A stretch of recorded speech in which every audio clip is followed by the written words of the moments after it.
বাংলা সাহিত্যের মধ্যযুগের প্রথম কাব্য হিসেবে শ্রীকৃষ্ণ কীর্তন স্বীকৃত। ১৯০৯ খ্রিস্টাব্দে বসন্তরঞ্জন রায় বিদল্লভ পশ্চিমবঙ্গের বাঁকুড়া জেলার কাকিল্যা গ্রামে মল্লরাজগুরু বৈষ্ণব বমহন্ত শ্রীনিবাস আচার্যের দৌহিত্র বংশজাত শ্রী দেবেন্দ্রনাথ মুখোপাধ্যায়ের বাড়ির গোয়ালঘর থেকে শ্রীকৃষ্ণ কীর্তনের পুঁথি আবিষ্কার করেন। ১৯১৬ খ্রিস্টাব্দে বঙ্গীয় সাহিত্য পরিষদ থেকে বসন্তরঞ্জন রায়ের সম্পাদনায় পুঁথিটি শ্রীকৃষ্ণ কীর্তন নামে গ্রন্থাকারে প্রকাশিত হয়। পুঁথির প্রথম দুটি এবং শেষ পৃষ্ঠা পাওয়া যায়নি বলে এর নাম ও কবির নাম স্পষ্ট করে জানা যায়নি। কবির ভণিতায় চণ্ডীদাস এবং অধিকাংশ ক্ষেত্রে বরু চণ্ডীদাস পাওয়া যায়। এই গ্রন্থে কবি হিসেবে বরু চণ্ডীদাসকে গ্রহণ করা হয়। কবি বাসুলী ভক্ত ছিলেন। আবিষ্কারকর্তা ও সম্পাদক বসন্তরঞ্জন রায় প্রাচীন বৈষ্ণব লেখকদের ইঙ্গিত অনুসরণ করে গ্রন্থের নামকরণ করেন শ্রীকৃষ্ণ কীর্তন। অবশ্য পুঁথিতে প্রাপ্ত একটি চিরকুটে শ্রীকৃষ্ণ সন্দর্ভ লেখা থাকায় অনেকে গ্রন্থটিকে শ্রীকৃষ্ণ সন্দর্ভ নামকরণের পক্ষপাতী। শ্রীকৃষ্ণ কীর্তন কাব্যে মোট ১৩টি খণ্ড রয়েছে। তার মধ্যে প্রথম খণ্ডতে উল্লেখ আছে জন্মখণ্ড। সকল দেবতা আকাশে সভা বাঁধলেন। কংসের জন্য সৃষ্টি বিনাশ হয়ে যাচ্ছে। কংসের মৃত্যুর উপায় জানতে সকলে ব্রহ্মার কাছে গেল। ব্রহ্ম দেবতাদের নিয়ে বিষ্ণুর কাছে গেলেন। ভাদ্র মাসের বিজয় বেলা, অন্ধকার রাত্রি, ঘন বৃষ্টি হচ্ছে। এমন শুভক্ষণে বিষ্ণু কৃষ্ণ রূপে শঙ্খ চক্র গদা ও সাঙ্গ ধারণ করে কংসের কারাগারে জন্মগ্রহণ করলেন। অর্থাৎ কৃষ্ণ ও রাধা উভয়েই ঈশ্বরের ইচ্ছায় মর্তে মানব রূপে জন্ম নিয়েছে।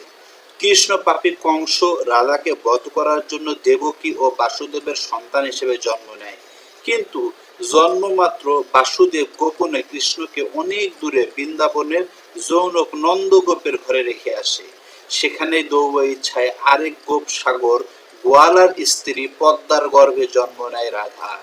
দৈব নির্দেশেই বালিকা বয়সে নপুংসক অর্থাৎ ক্লীব লিঙ্গ অভিমন্যু বা আইহন অথবা আয়ান গোপের ঘোষের সঙ্গে রাধার বিয়ে হয়। আয়ান গোচারণ করতে গেলে বৃদ্ধা পিসি অর্থাৎ তার ফুফু, আয়ানের ফুফু গোপী বরাই রাধার তত্ত্বাবধানে রাখা হয়। এর পরবর্তীতে আমরা যেটা দেখতে পাই সেটা হচ্ছে তাম্বুল খণ্ড। দ্বিতীয় খণ্ডটা হচ্ছে তাম্বুল খণ্ড। তাম্বুল অর্থ পান। রাধা ঘর থেকে বের হয়ে অন্য গোপীদের সঙ্গে মথুরাতে দুধ বিক্রি করতে যায়। বরাই তার সঙ্গে। বৃদ্ধা বরাই পথে রাধাকে হারিয়ে ফেলে এবং কৃষ্ণকে পথের মাঝে জিজ্ঞাসা করে রাধার রূপের বর্ণনা দিয়ে, এমন রূপসীকে দেখেছে কিনা। এই রূপের বর্ণনা শুনে রাধার প্রতি কৃষ্ণের পূর্বানুরাগ অনুভব আলাদাভাবে জাগ্রত হয়। সে বরাইকে বুঝিয়ে রাধার জন্য পান ও ফুলের উপহার প্রস্তাব পাঠায়। কিন্তু বিবাহিতা রাধা সেই উপহার পদদলিত করে এবং বরাইকে রোষে চর মারে। এরপরে আসে তৃতীয় খণ্ড অর্থাৎ দান খণ্ড। এই খণ্ডে দই দুধ বিক্রির জন্য মথুরাগামী রাধা ও গোপীদের পথ রোধ করে কৃষ্ণ। তার দাবি নদীর ঘাটে পারাপারের দান বা শুল্ক দিতে হবে, তা না হলে রাধার সঙ্গে মিলিত হতে দিতে হবে। রাধা কোনোভাবে এ প্রস্তাবে রাজি নয়। এদিকে তার হাতে কড়িও নেই। সে নিজের রূপ কমাবার জন্য চুল কেটে ফেলতে চাইল। কৃষ্ণের হাত থেকে বাঁচবার জন্য বনে দৌড় দিল।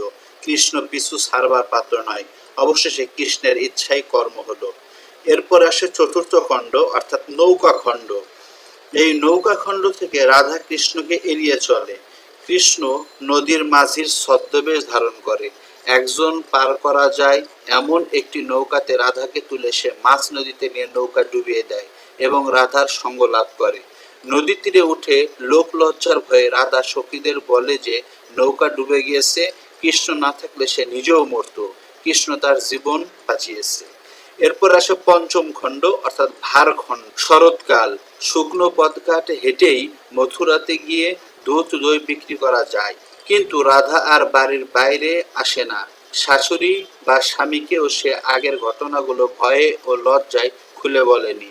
রাধা অদর্শনে কৃষ্ণ কাতর।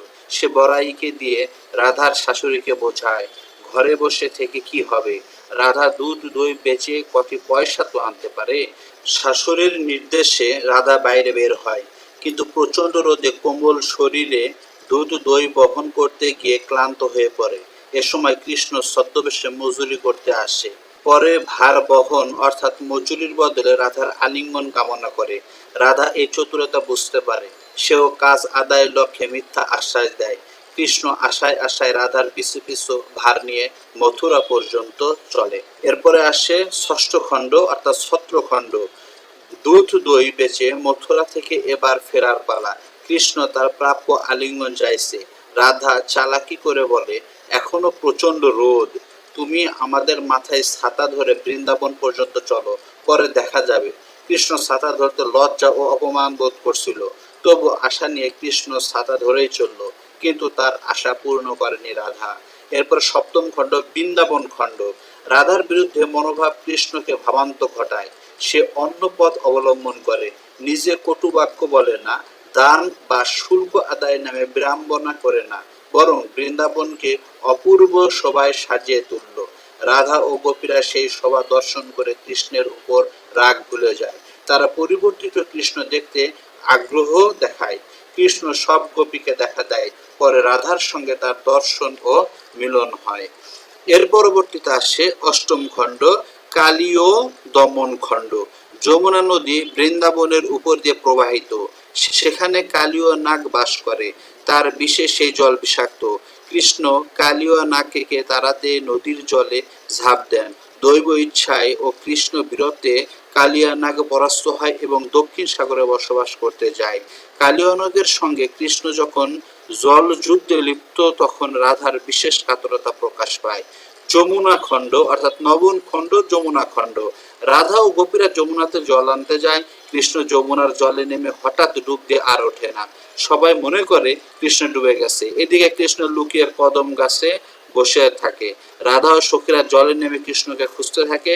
কৃষ্ণ নদী তীরে রাধার খুলে রাখা হার চুরি করে আবার গাছে গিয়ে বসে। এরপর আসে দশম খণ্ড অর্থাৎ হার খণ্ড।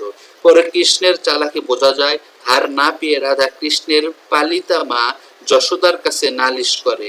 কৃষ্ণ মিথ্যে বলে মাকে। সে বলে, আমি হার চুরি করব কেন? রাধা তো পাড়ার সম্পর্কে আমার মামি। এদিকে বড়াই সব বুঝতে পারে এবং রাধার স্বামী আয়ান হার হারানোর যাতে রাগান্বিত বা ক্ষুব্ধ না হয়, সেজন্য বলে যে বনের কাঁটায় রাধার গজমতির হার ছিন্ন হয়ে হারিয়ে গেছে। এরপর আসে 11তম খণ্ড বান খণ্ড। মায়ের কাছে নালিশ করায় কৃষ্ণ রাধার উপর ক্রুদ্ধ। রাধাও কৃষ্ণের প্রতি প্রসন্ন নয়। বড়াই বুদ্ধি দিল, কৃষ্ণ যেন শক্তির পথ পরিহার করে মদন বান বা প্রেমে রাধাকে বশীভূত করে। সে মতো কৃষ্ণ পুষ্প ধনু নিয়ে কদম তলায় বসে। রাধা কৃষ্ণের প্রেমবানে মূর্ছিত পতিত হয়। এরপর কৃষ্ণ রাধাকে চৈতন্য ফিরিয়ে দেয়। রাধা কৃষ্ণ প্রেমে কাতর হয় এবং কৃষ্ণকে খুঁজে ফেরে। এরপর আসে 12তম খণ্ড অর্থাৎ বংশী খণ্ড। রাধাকে আকৃষ্ট করার জন্য সময় অসময়ে কৃষ্ণ বাঁশিতে সুর তোলে।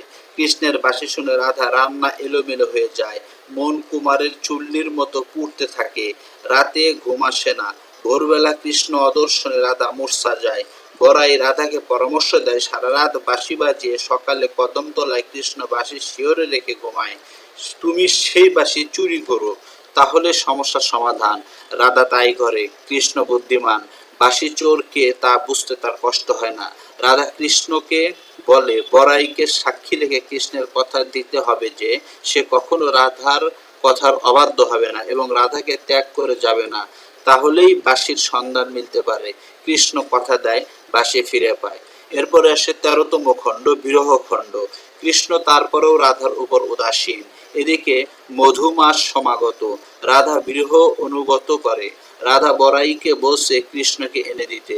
দুধ দই বিক্রির ছল করে রাধা নিজেও কৃষ্ণের খোঁজার জন্য বের হয়। অবশেষে বৃন্দাবনে বাঁশি বাজানো অবস্থায় কৃষ্ণকে পাওয়া যায়।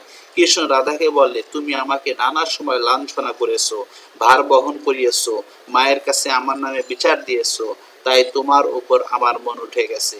রাধা বলে, তখন আমি বালিকা ছিলাম, আমাকে ক্ষমা করো। আমি তোমার বিরহ মৃত প্রায় তির্যক দৃষ্টি হলেও তুমি আমার দিকে তাকাও। কৃষ্ণ বলে, বড়াই যদি আমাকে বলে যে তুমি রাধাকে প্রেম দাও, তাহলে আমি তোমার অনুরোধ রাখতে পারি। অবশেষে বড়াই রাধাকে সাজিয়ে দেয় এবং রাধা কৃষ্ণের মিলন হয়। রাধা ঘুমিয়ে পড়লে কৃষ্ণ নিদ্রিতা রাধাকে রেখে কংস বধ করার জন্য মথুরাতে চলে যায়। ঘুম থেকে উঠে কৃষ্ণকে না দেখে রাধা আবার বিরহ কাতর হয়। রাধার অনুরোধে বড়াই কৃষ্ণের সন্ধানে যায় এবং মথুরাতে কৃষ্ণকে পেয়ে অনুরোধ করে, রাধা তোমার বিরহ মৃত প্রায়, তুমি উন্মাদিনীকে বাঁচাও। কিন্তু কৃষ্ণ বৃন্দাবনে যেতে চায় না, রাধাকে গ্রহণ করতে চায় না। কৃষ্ণ বলে, আমি সব ত্যাগ করতে পারি, কিন্তু কটু কথা সহ্য করতে পারি না। রাধা আমাকে কটু কথা বলেছে। শ্রীকৃষ্ণ কীর্তন কাব্য এখানেই ছিন্ন, পৃষ্ঠা পাওয়া যায়নি। তাই এ গ্রন্থের সমাপ্তি কেমন তা জানা যায় না।